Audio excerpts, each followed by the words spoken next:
क्या क्या देखा था? Null matrix, diagonal matrix, unit matrix, identity matrix.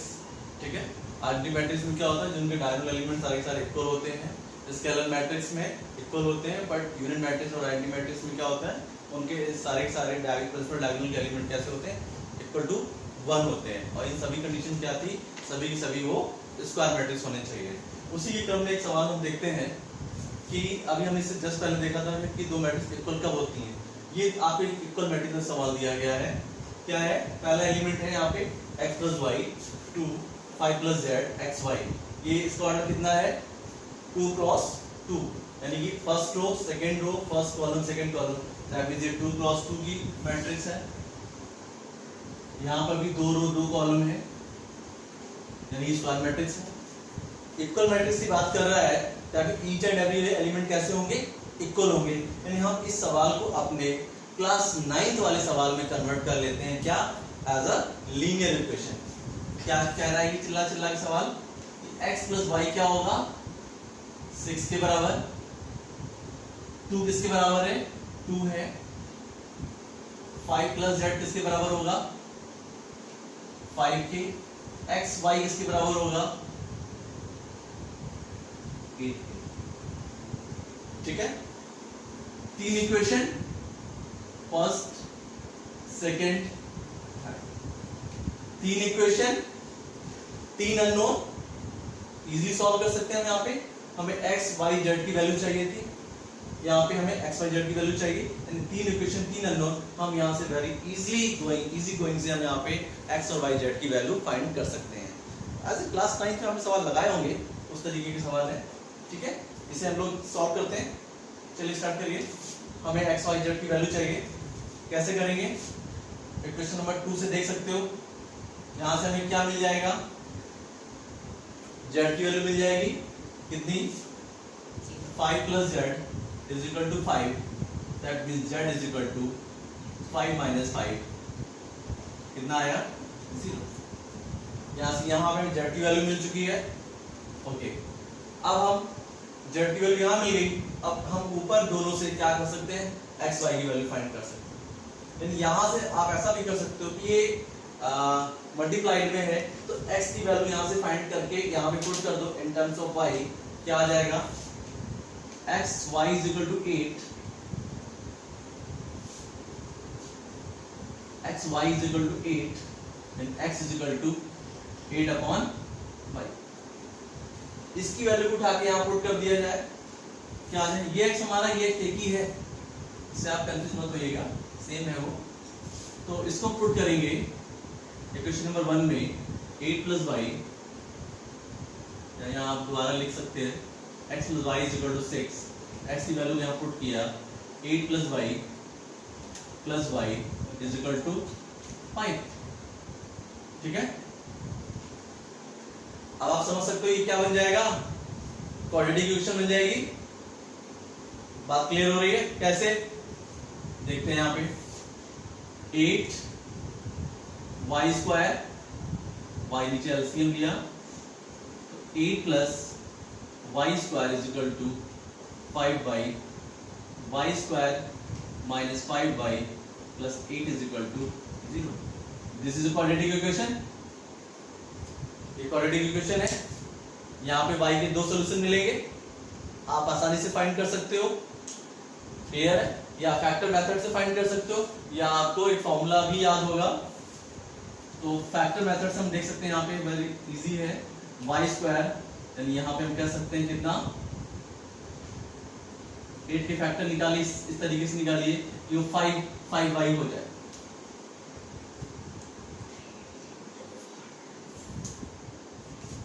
या फिर आप डायरेक्टली कर सकते हो, किससे, y की वैल्यू इस तरीके से फाइंड कर सकते हो, माइनस आपके फॉर्मूला में यहाँ लिख के दे रहा हूं, कैसे निकाल सकते हैं हम लोग, minus b plus minus under root b square minus 4ac upon 2a।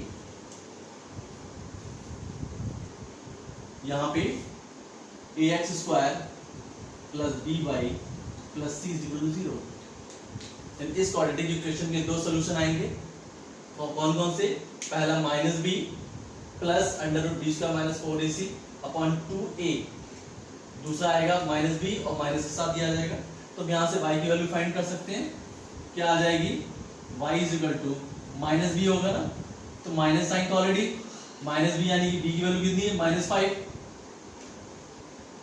Plus minus under root b square -5 का स्क्वायर -4, a की वैल्यू कितनी है यहाँ पे 1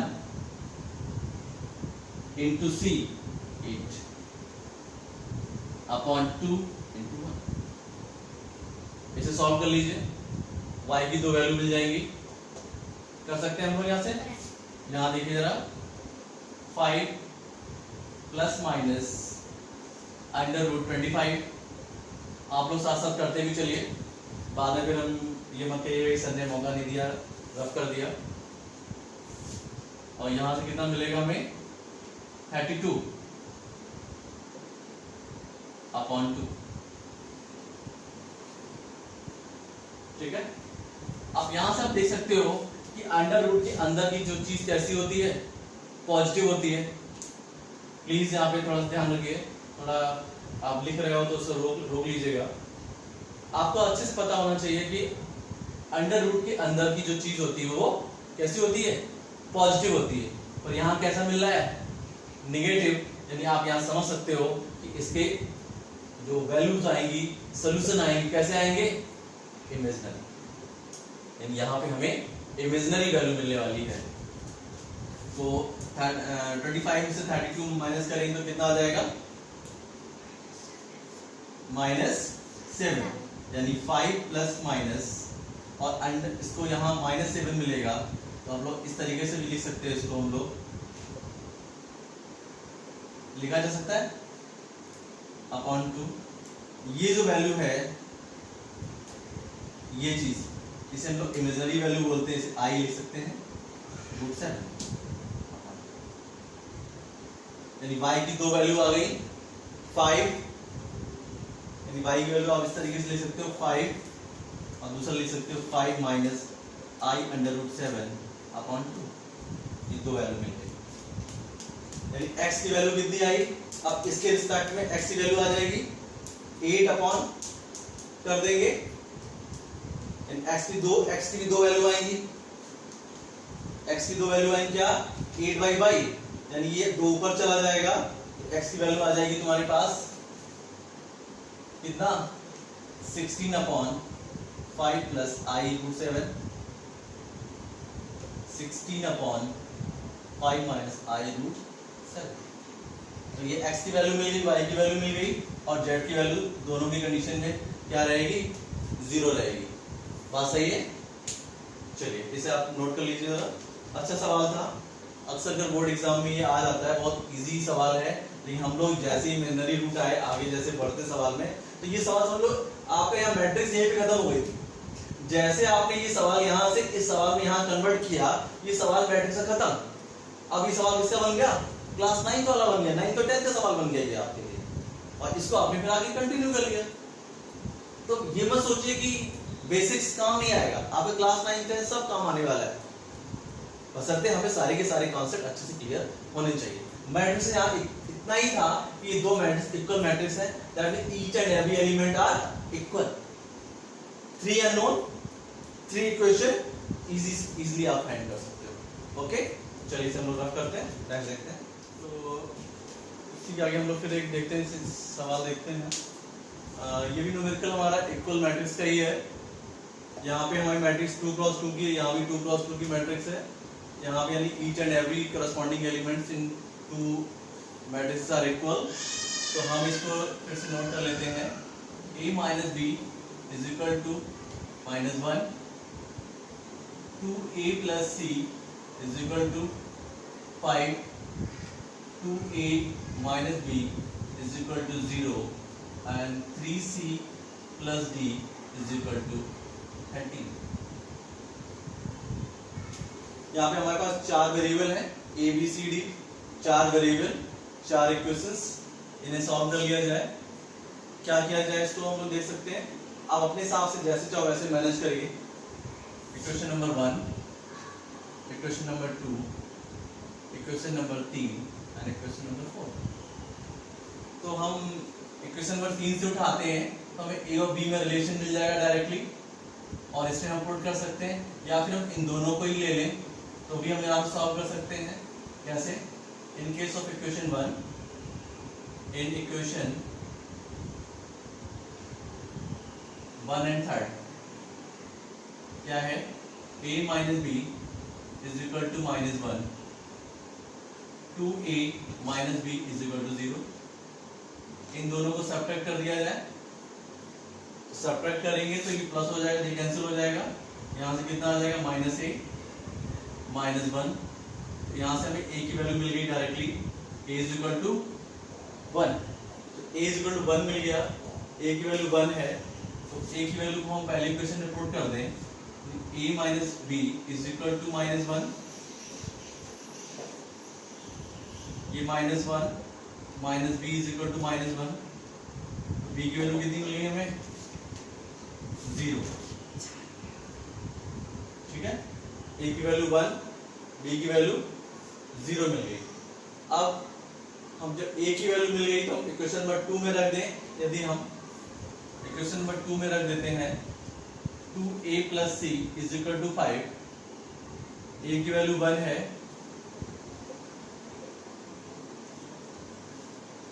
c की वैल्यू कितनी आ गई? 5 माइनस 2 3। ठीक है, जब c की वैल्यू मिल गई तो इसको हम यहाँ रख सकते हैं, 3c प्लस d इज इक्वल टू 13।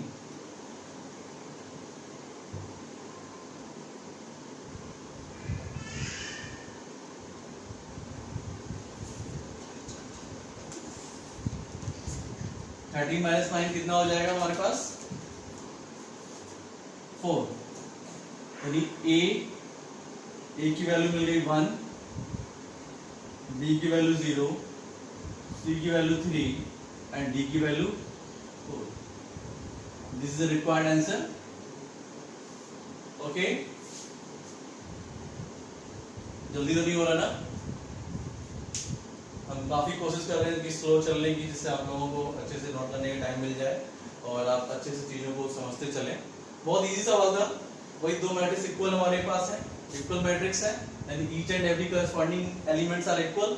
हमने वहां से लीनियर इक्वेशन में सवाल को कन्वर्ट कर लिया, तो लीनियर इक्वेशन में कन्वर्ट कर लिया, आपको जैसे समझ में आता है उस तरीके से आप अपना उसको सॉल्व कर सकते हैं। तो यहाँ से हमें a b c और d की सारी वैल्यू मिल गई। बात समझ में आ रही ना? इक्वेशन 1 और थर्ड से हमें क्या मिल गया? a minus b is -1।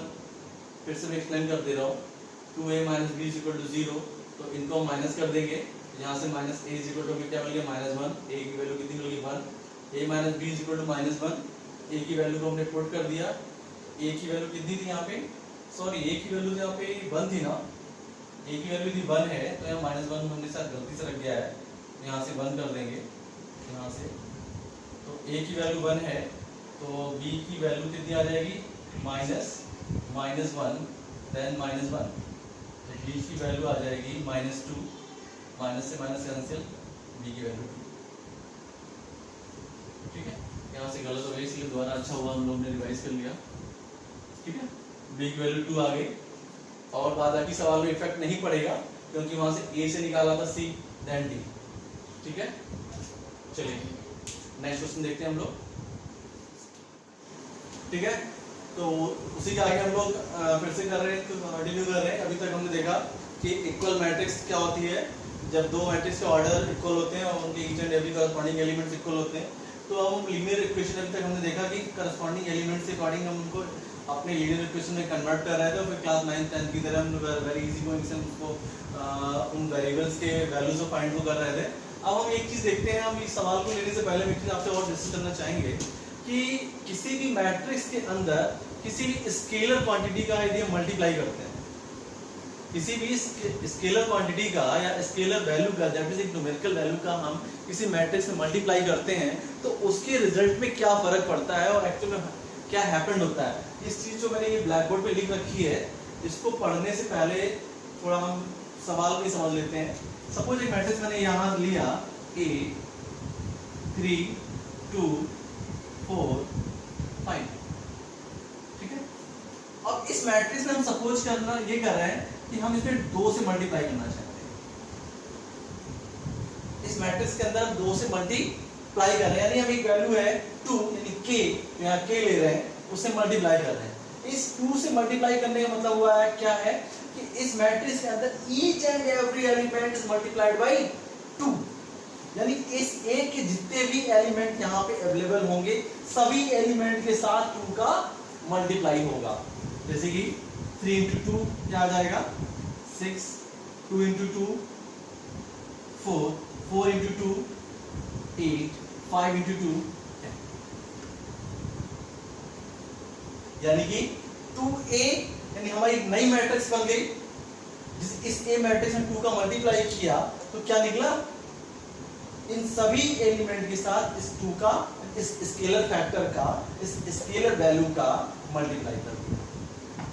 Okay, अच्छा, जब कभी हमें इससे कोई कॉमन भी लेना पड़ता है, यदि हमें इस मैट्रिक्स के अंदर से कोई चीज कॉमन लेंगे, क्या लेंगे, कॉमन लेंगे, तो सारे एलिमेंट से कॉमन लेंगे सेम, यानी इस एलिमेंट से हमने 2 बाहर निकाला, 2 को बाहर निकाला, तो कैसे आप बाहर निकालोगे, 2 को बाहर रखोगे, क्या आएगा 3, 2, 4, 5। बाहर लेने का मतलब ही ये हुआ कि आप इस पूरे मैट्रिक्स में 2 का मल्टीप्लाई कर रहे हो, यानी सभी फैक्टर्स, सभी वैल्यू से आप 2 को बाहर लो। ओके, अब आप इसको यहां समझ सकते हैं। If every element of matrix A is multiplied by a scalar k, then the matrix obtained is written as k A. If A की वैल्यू में जनरल ले लिया A I J, then I J is a I J is the position, I is a row and J is a column. Matrix order कितना है m cross n, then k A is equal to क्या हो जाएगा, उससे सारे element में, general element लिया था हमने, सारे एलिमेंट में k फैक्टर का मल्टीप्लाई हो जाएगा और क्या आ जाएगा, ये नई मैट्रिक्स बन जाएगी k I J is of order m cross n। अच्छा, उसी के साथ साथ हम ये भी देखते चले कि किसी मैट्रिक्स, 2 मैट्रिक्स है A और B, उसमें हम k का गुणा कर रहे हैं, तो वो k के जो फैक्टर है वो दोनों में मल्टीप्लाई होगा, k A plus k B। बात समझ आ रही है, तो ये चीज है। तो अब इसको हम अपने सवाल में यूज कर रहे हैं। कैसे यूज करेंगे, जैसे 2x है, अब आपको यहाँ क्या निकालना है, x निकालना है और y निकालना है। अभी तक हमारा x y की वैल्यू क्या आ रही थी, न्यूमेरिकल वैल्यू आ रही थी, पर यहाँ पे आपको सवाल देख के समझ में आना चाहिए कि यहाँ पे x और y की वैल्यू क्या आएगी, मैट्रिक्स के फॉर्म में आएगा। यहाँ पे x की value in terms of matrix के फॉर्म में नजर आएगी, y की वैल्यू जो आएगी वो मैट्रिक्स के फॉर्म में आएगी। अब हमने सवाल को जस्ट पहले वाले से उल्टा कर दिया है, वहां पे सारे ईच एंड एवरी एलिमेंट उसके इक्वल हो रहे थे, यहाँ पे उसके साथ क्या आ रहा, अब हम उल्टा कर रहे हैं कि वो x y वैल्यू यहाँ पे ऑलरेडी लीनियर इक्वेशन दे रखी है, पर ये लीनियर इक्वेशन की वैल्यू किस फॉर्म में दे रखी है, मैट्रिक्स के फॉर्म में दे रखी है।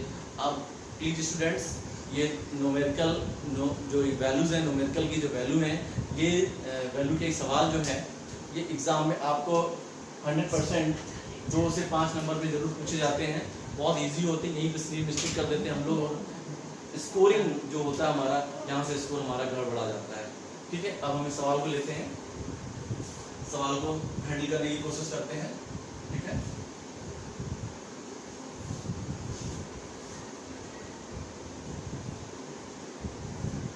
यहाँ पे कहा जा रहा है, जैसे लीनियर इक्वेशन हम लोग कैसे सॉल्व करते थे कि लीनियर इक्वेशन में हम लोग क्या करते थे, इनके कोएफिशिएंट को इक्वल करने की कोशिश करते थे। जैसे यहाँ पे 2x है, यहाँ पे x है, यहाँ -y है, यहाँ पे 2y है, चाहे आइदर x या आइदर y के हम कोएफिशिएंट को इक्वल करें, फिर उनको हम लोग एडिशन या सबट्रैक्शन कर लें। बात समझ में आ रही है, तो हम लोग क्या करें, 2x या x है, चाहो तो आप सेकेंड वाले में 2 से मल्टीप्लाई कर लो या फर्स्ट वाले में 2 से मल्टीप्लाई कर दो, देन एडिशन करोगे, आप ये चीज कैंसिल आउट हो जाएगी। तो हम क्या करें, ये इक्वेशन नंबर 1 है, ये हमारी लीनियर इक्वेशन ही है, पर linear equation in form of matrix. तो पहले वाले इक्वेशन में हम 2 से मल्टीप्लाई करा रहे हैं, तो इक्वेशन नंबर 1,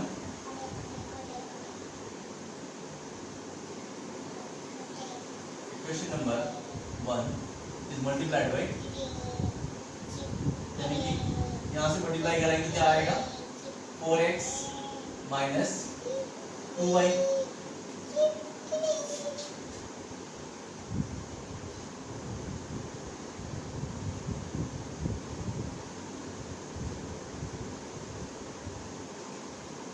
वैल्यू क्या आ जाएगी 4x माइनस 2y। अब इस दो का पूरे मैट्रिक्स से मल्टीप्लाई करेंगे 6 6 0 6 6 एंड 4। ठीक है, अब हम सेकेंड वाली मैट्रिक्स एज इट इज यहाँ पे रख लेंगे 4 1 5 माइनस 1 4 माइनस 4। इन दो मैट्रिक्स को ऐड कर दिया जाए, सिंपल, ये कैंसिल हो गया, यहाँ कितना आ जाएगा 5x। अब हमें इन दो मैट्रिक्स को ऐड करना है 6 minus 6 0 6 6 4 plus 4 1 5 minus 1 4 minus 4 and 4। कितना आ जाएगा यहाँ से, यानी अब ये दो मैट्रिक्स का एडिशन तभी पॉसिबल है, मैंने आपको पहले ही कहा, जब इनका ऑर्डर सेम हो। ऑर्डर कितना है 2 क्रॉस 3, यहाँ ऑर्डर कितना है 2 क्रॉस 3, दोनों का एडिशन पॉसिबल है, बिल्कुल पॉसिबल है। ईच करस्पॉन्डिंग इनके एलिमेंट को ऐड कर दिया जाए तो 6 plus 4 10 minus 6 plus 1 minus 5 0 plus 5 5 6 minus 1 यानी 6 प्लस माइनस 1 5 6 प्लस 4 10 4 माइनस 4 0। ठीक है, ये कितना आया 5x। यानी इस x में 5 को डिवाइड कर दे, तो जब 5 से हम डिवाइड करेंगे यहाँ पे x इज इक्वल टू क्या आ जाएगा 1/5 10 माइनस 5 5 5 10 0। तो यानी 1/5 का मल्टीप्लाई सारे फैक्टर से कर सकते हैं हम लोग। 10/5 माइनस 5/5 5/5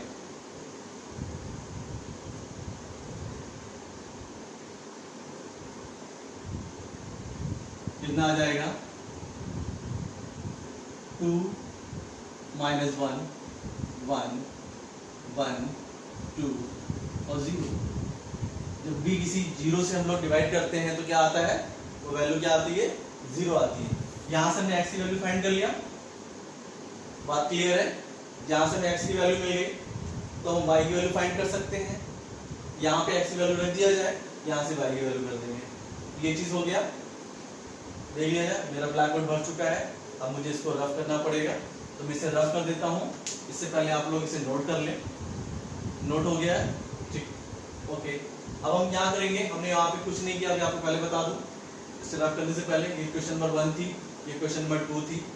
हमने इनकी वैल्यू को इक्वल, इनके कोफिशिएंट को इक्वल करने के लिए पहली वाली इक्वेशन में 2 का मल्टीप्लाई करा दिया। जब 2 का मल्टीप्लाई कराया तो यानी 2 फैक्टर कैसे मल्टीप्लाई का, तो अभी मैंने देखा किसी स्केलर क्वांटिटी का हम किसी मैट्रिक्स से मल्टीप्लाई करते हैं तो ईच एंड एवरी एलिमेंट के साथ हम उसके फैक्टर का मल्टीप्लाई करते हैं। तो 2 × 3 6, 2 × -3 -6, 2 × 0 0, 2 × 3 6, 2 × 3 6 एंड 2 × 2 4। इस तरीके से हमारी ये नेट मैट्रिक्स बन गई। सेकेंड वाले इक्वेशन को मैंने यहाँ पे रख लिया, दोनों को हमने ऐड कर लिया, ये cancel out 4x + x = 5x। इन दो मैट्रिक्स हमने ऐड कर लिया, ये पहली मैट्रिक्स एडिशन। ये दो मैट्रिक्स एडिशन तभी पॉसिबल है जब इनका ऑर्डर सेम होता है, यानी ईच करस्पॉन्डिंग एलिमेंट को ऐड कर दिया जाए। 6 + 4 10 -6 + 1 -5, इस तरीके से हमने ऐड कर लिया। 5x = ये मैट्रिक्स हमें मिल गया 5x, दैट मीन x यानी 5 से डिवाइड कर दिया जाए, यानी इस 1/5 को फैक्टर भी कॉमन निकला है, यानी सभी फैक्टर के साथ उसका मल्टीप्लाई किया जाएगा। जब उसको मल्टीप्लाई किया हमने तो यहाँ पे नेट हमें रिजल्टेंट नेट x की वैल्यू मिल गई इन फॉर्म ऑफ मैट्रिक्स। मैंने पहले ही कहा था कि जो x की और y की वैल्यू आएगी वो मैट्रिक्स के फॉर्म में आएगी। ओके, तो x की वैल्यू आ गई 2 -1 1 1 2 एंड 0। अब इस x की वैल्यू को यहाँ पुट कर देंगे, किसी भी इक्वेशन में पुट कर देंगे, जैसे हम लोग लीनियर इक्वेशन में सॉल्व करते थे, तो यहाँ से हमें y की वैल्यू मिल जाएगी। तो y की वैल्यू को फाइंड करने के लिए मैं इस वैल्यू को यहाँ पुट करते हैं। इस वाली पार्ट को हमें रफ करना पड़ रहा है।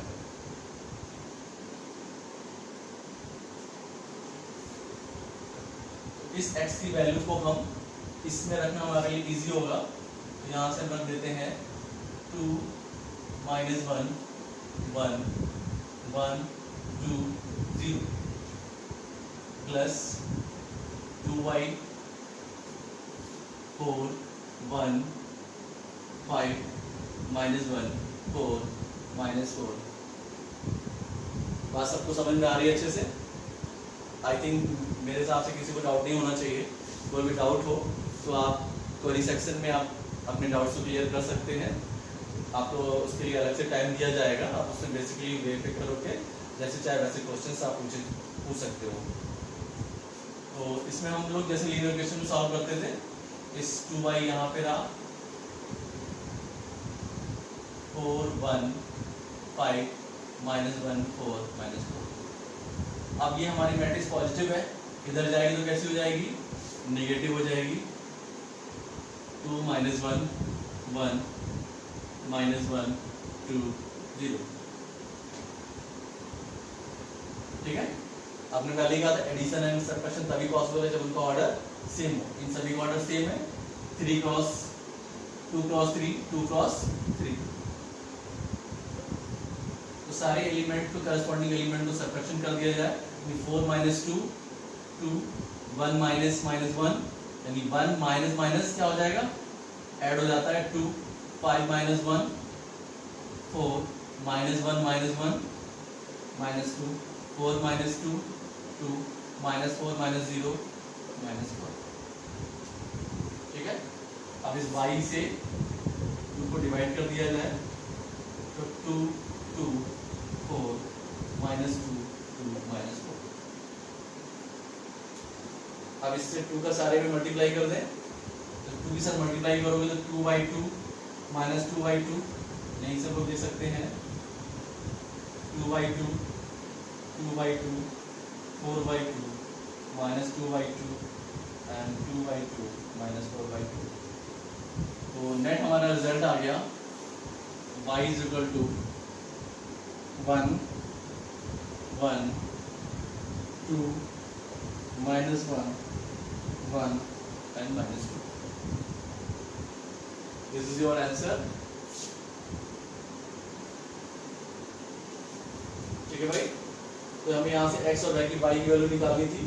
x की वैल्यू आ गई, ये हमारी y की वैल्यू आ गई in form of matrix. Clear है सभी को? सवाल थोड़ा आपको देखने में बड़ा लग रहा होगा, बट ये बड़ा सवाल नहीं है, बहुत इजी है। वही लीनियर इक्वेशन को सिंपली कन्वर्ट करना था और उसको हमने इस तरीके फॉर्म में लगा के अलग कर दिया। बस ऐसे छोटे छोटे की पॉइंट्स आपको पहले बताते चल रहा हूँ। की पॉइंट्स को हमें याद रखना है, उनके में किसी प्रकार की कोई सी मिस्टेक नहीं करनी है। पहले मैं बता रहा हूँ, कई बार बता चुका हूँ, ये मैट्रिक्स और स्कोरिंग चैप्टर है, इसमें गलत होने के चांसेस कम रहते हैं। बस ये मिस्टेक करी नहीं कि सवाल हमारा गलत हुआ नहीं। मैं आपसे उम्मीद रखूँगा कि आप ऐसी मिस्टेक नहीं करेंगे। ठीक है, ओके। उसके आगे कंटिन्यू करते हैं। तो उसी में फिर एक सवाल और ले लेता हूँ। बहुत इजी सवाल है। यहाँ पे एक मैट्रिक्स, ये मैट्रिक्स दे रखी है जो कि 2 क्रॉस 2 की है। इसमें हम किसी मैट्रिक्स ए का एडिशन करें, आपको पता है कि ए यहाँ पे सिंपल ए दिया हुआ है, तो ए भी एक मैट्रिक्स ही होगा। तभी जब एक मैट्रिक्स को दूसरे मैट्रिक्स में जोड़ेंगे तभी उसका एक मैट्रिक्स बनेगा। इसका ऑर्डर कितना आ रहा है? इसका भी ऑर्डर 2 क्रॉस 2 है।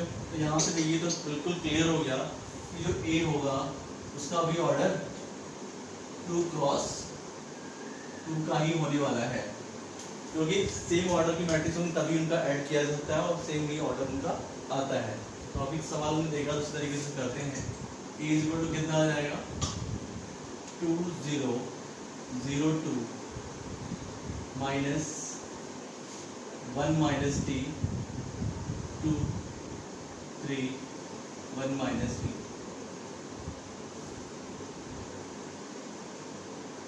इनको हमें सब्ट्रैक्ट करना है, सारे करस्पॉन्डिंग एलिमेंट्स को हम सब्ट्रैक्ट कर दिया जाए तो 2 minus 1 minus T 0 minus 2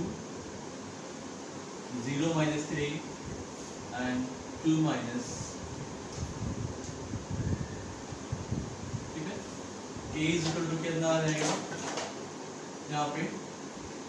2 minus 1 and minus minus plus T. यहाँ पे कितना आ जाएगा?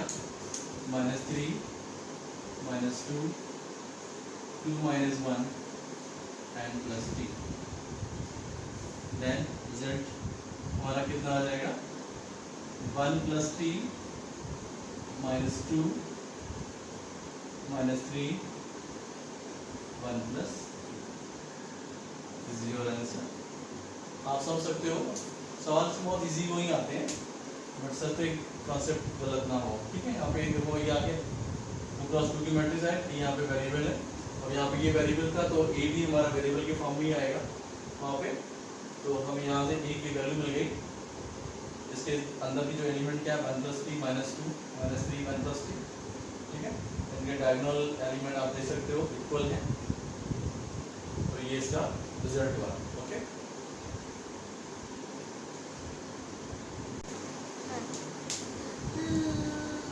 उसी की सवाल के हम आगे एक इम्पॉर्टेंट टॉपिक और डिस्कस करना चाहेंगे, ट्रांसपोज ऑफ मैट्रिक्स। बहुत इम्पॉर्टेंट है ये, छोटा सा फैक्टर है। आप सभी को आवाज़ आ रही होगी मेरी I think. Okay, transpose of matrix आगे वाली ऊपर की कहानी को पढ़ने से पहले हम सिंपल एक न्यूमेरिकल या एक एग्जांपल के रूप में ही समझें। इसमें कुछ होता नहीं है। ट्रांसपोज का मतलब ही होता है कि जस्ट उल्टा कर देना, रो को कॉलम में, कॉलम को रो में।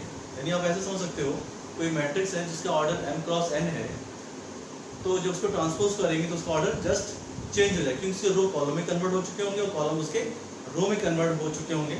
यानी उनका ऑर्डर यदि m × n है तो ट्रांसपोज ऑफ मैट्रिक्स ऑर्डर कितना हो जाएगा, n × m का ऑर्डर हो जाएगा। ट्रांसपोज को हम ऊपर उसके मैट्रिक्स के ऊपर कैपिटल T से डिनोट कर सकते हैं या जस्ट एक डैश लगा लेते हैं, वो भी हमारा ट्रांसपोज ही शो करता है। तो एग्जाम में आप कंफ्यूज ना हो, कहीं आपको डैश मिल जाए तो उससे आप ट्रांसपोज ही समझिएगा या टी लिखा, जैसे जनरली टी लिख कर ही देते हैं साफ सुथरा। पर धोखे से आपका ही पेन चल जाए, बड़ा केयरफुली ध्यान रखिएगा, धोखे से कहीं पेन ना चल जाए, एक के ऊपर आप उसमें जो है ट्रांसपोज है। ठीक है, तो जैसे कि हमने एक मैट्रिक्स ले लें A 2 4 5 6 और इसका में ट्रांसपोज की बात करें तो क्या आ जाएगा 2, इसका जो रो है ये रो अब कॉलम में कन्वर्ट हो चुका होगा, सेकेंड रो हमारा अब सेकेंड कॉलम बन चुका होगा, ये देखिए। ठीक है, अब यहाँ पे स्क्वायर ही मैट्रिक्स था तो यहाँ पर भी ये स्क्वायर ही रहेगा, यहाँ पे ये स्क्वायर ही रहेगा, तो ऑर्डर में चेंज करो तो 2 × 2 ही रहेगा। अच्छा, दूसरा आप इस तरीके से समझ सकते हो, एक मैट्रिक्स हमने ये लिया, इसका नाम हम B कर ले, 4 5 6 2 7 8 और इसका ऑर्डर कितना है 2 × 3। B का ट्रांसपोज क्या हो जाएगा 4 5 6 2 7 8। नेक्स्ट इसका ऑर्डर बन जाएगा 3 × ऑर्डर इसका जस्ट रिवर्स हो गया, ऑर्डर इसका चेंज हो गया, वो क्या हो जाएगा ट्रांसपोज रहेगा। अब हम लोग इसे डेफिनेशन चेक कर सकते हैं, सिंपल वही है, the matrix obtained by interchanging the rows and columns of a matrix A is called transpose of the matrix A, and order of matrix A is m × n, then the order of transpose of A is known as order क्या है n × m, it is denoted by AT and or simply A dash। अच्छा हाँ, यहाँ पे और इसको और एक डिस्कस करें, क्या किसी भी ट्रांसपोज का ट्रांसपोज वही रहेगा, क्यों? अब ये है B, अब इसका हम फर्दर ट्रांसपोज करना चाहें, बी टी का टी ले लें तो क्या आ जाएगा, अब इसके फिर वही कॉलम रो में कन्वर्ट हो जाएंगे, वापस हम यहीं पहुंच जाएंगे 4 5 6 2 7 8। यानी आप कह सकते हो कि किसी ट्रांसपोज का ट्रांसपोज से वही होता है, तो वही हमने यहाँ जनरल लिखा हुआ है, ई ट्रांसपोज का ट्रांसपोज ए आएगा। किसी एडिशन का ट्रांसपोज उसको हम जस्ट अलग अलग का ट्रांसपोज का एडिशन वही हो जाएगा। अब किसी फैक्टर का k का मल्टीप्लाई करें उस मैट्रिक्स में तो क्या आ जाएगा, उसका k फैक्टर बाहर ले लो और उसका ट्रांसपोज कर सकते हो, that means k is a scalar. Okay, everything clear, कोई कंफ्यूजन नहीं होना चाहिए। इससे एसोसिएटेड अभी नोमेनक्लेचर जो और हम आगे ले लेते हैं तो आपको और समझ में आ जाएगा कि ट्रांसपोज क्या है। इस मैट्रिक्स में सबसे इंपॉर्टेंट और सबसे क्रूशियल और बहुत ही टफेस्ट जो पार्ट कहते हैं हम लोग, किसी भी दो मैट्रिक्स का मल्टीप्लाई करना। अब तो मल्टीप्लाई करना बड़ा इजी है, 2 × 3 6 4 × 8 4 × 8 यानी कि 32 इस तरीके से। लेकिन मैट्रिक्स का मल्टीप्लाई वो थोड़ा सा डिफिकल्ट होता है और उसमें हमेशा लीनियर इक्वेशन जब हमने सबसे पहले मैट्रिक्स स्टार्ट किया था, लीनियर इक्वेशन से स्टार्ट किया था, हमने कहा था यहाँ से हम वेरिएबल सवाल लगाएंगे, मैट्रिक्स की हेल्प से लगाएंगे तो मैट्रिक्स का हमें ईजी रहता है। वही हम धीरे धीरे उसी की तरफ बढ़ते चले जा रहे हैं, आगे हम बढ़ेंगे तो उसी की क्रम में अभी हमने ट्रांसपोज देखा, फिर अभी हम डिटरमिनेंट ऑफ मैट्रिक्स देखेंगे, फिर हम उनका एडजॉइंट निकालना सीखेंगे, तब हम जाके कहीं निकाल पाएंगे उस मैट्रिक्स का इनवर्स। और इनवर्स निकालने से पहले हम क्या सीखें, उसका मैट्रिक्स, दो मैट्रिक्स का मल्टीप्लाई करना सीखेंगे, तब जाके हम फाइनल करेंगे। वो हमारा एक फुल लेंथ क्वेश्चन होता है एग्जाम में। कभी कभी छोटे छोटे क्वेश्चन हम पूछ के डायरेक्ट एक क्वेश्चन ही पूछ लेता है, उस मैट्रिक्स से इनवर्स निकालना या उस लीनियर इक्वेशन में और एक्स वाई जेड की value in the form of matrix की हेल्प से निकालना है। ओके, एक छोटा सवाल ले रहा हूँ ट्रांसपोज से समझने के लिए। हमने बस सिंपल सवाल ऐसे ही तैयार किया हुआ है, A transpose plus B is equal to C transpose. यहाँ पे हमें बी की सी की वैल्यू फाइंड, यहाँ पे हमें सॉरी बी की वैल्यू फाइंड करनी है, ठीक है। ए की वैल्यू दे रखी है हमने 4 2 0 एंड 1 0 1, सी की वैल्यू है 2 1 8 4 5 3। यहाँ पे बस सिंपल करना है, हमें ए का ट्रांसपोज ले लेना है। ए का ट्रांसपोज क्या हो जाएगा, इसके रो कॉलम में कन्वर्ट हो जाएंगे 4 2 0 1 0 1, ठीक है।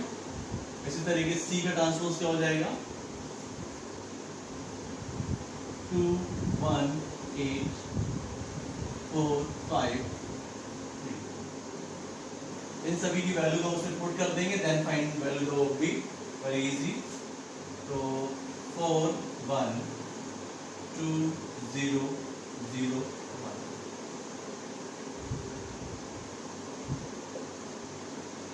ठीक है। सी क्या है 2 1 8 4 5 3। बी की वैल्यू निकालनी है, बस वही सिंपल 2 1 8 4 5 3। इसमें हम क्या करेंगे, इस वाले का ए ट्रांसपोज वाली मैट्रिक्स से माइनस कर देंगे 4 1 2 0 2 0 1। तो हम इससे करस्पॉन्डिंग एलिमेंट का सबट्रैक्शन कर देंगे, यहाँ से हमें बी मिल जाएगा। बी कितना मिल जाएगा 2 - 4 -2 4 - 1 3 1 - 2 -1 5 - 0 5। उसी तरीके से हम इसी करस्पॉन्डिंग हम ए का ट्रांसपोज निकाल लिया था हमने, सी का ट्रांसपोज निकाल लिया था, ए और प्लस बी सी है, ए माइनस बी करेंगे तो हम इसको सबट्रैक्शन कर देंगे। तो 2 4 से -2 आ गया, 4 1 से -3 1 - 2 -1 5 - 0 5 8 - 0 8 and 3 - 1 2। This is your required answer. Okay, चलिए ठीक है, थैंक यू।